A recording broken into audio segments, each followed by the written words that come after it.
Bob called his fifth saloon the Omaha Club, and the grand opening was on Tuesday, June 7th.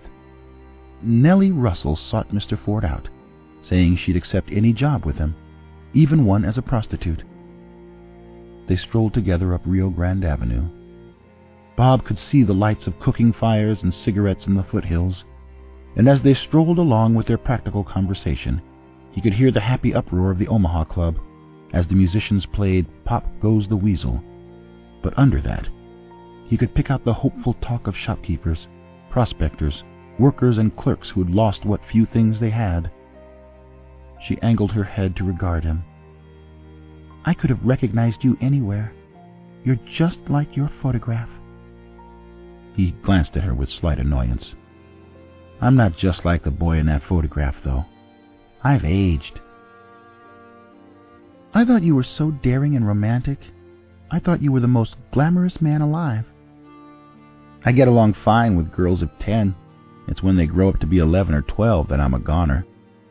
She giggled, and then her thoughts must have anguished her, for she grew taciturn. Her gray eyes looked at something remote in the night. She gripped a shawl around her with a pale fist at her breasts. 2 minutes passed, and then she became embarrassed by her own silence. "I guess an angel must be flying over us." Bob made no comment. She said, "The mountains are so steep everywhere. It's like you're inside an envelope." Bob spied her profile and her especially pretty smile. He said, "You were going to ask me about what Jesse was like." "How'd you know?" "They always do." Bob gentled Miss Russell's elbow to guide her around for the descending walk to the Omaha Club. He said, "He was bigger than you can imagine, and he couldn't get enough to eat. He was hungry all the time. He ate all the food in the dining room, and then he ate all the plates and the glasses and the light off the candles. He ate all the air in your lungs and the thoughts right out of your mind. You'd go to him, wanting to be with him, wanting to be like him, and you'd always come away missing something." Bob looked at the girl with anger, and of course she was looking peculiarly at him. "So now you know why I shot him." Miss Russell sighted the ground as they walked, and when she spoke again there was grief in her voice. "My father would read to us about it from the newspapers he bought.